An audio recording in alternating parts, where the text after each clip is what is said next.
Welcome back. You now know how to use the basics of Zoom. You should now know how to start with the client, start meetings or webinars, as well as change the settings that you'll need in order to operate your meeting or your webinar.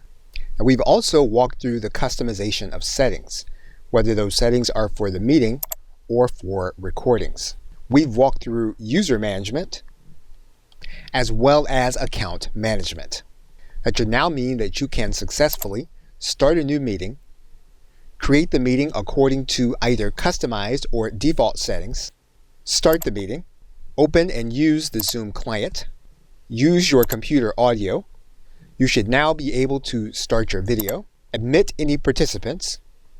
You should now be able to start a chat with anyone who is going to be inside of your room.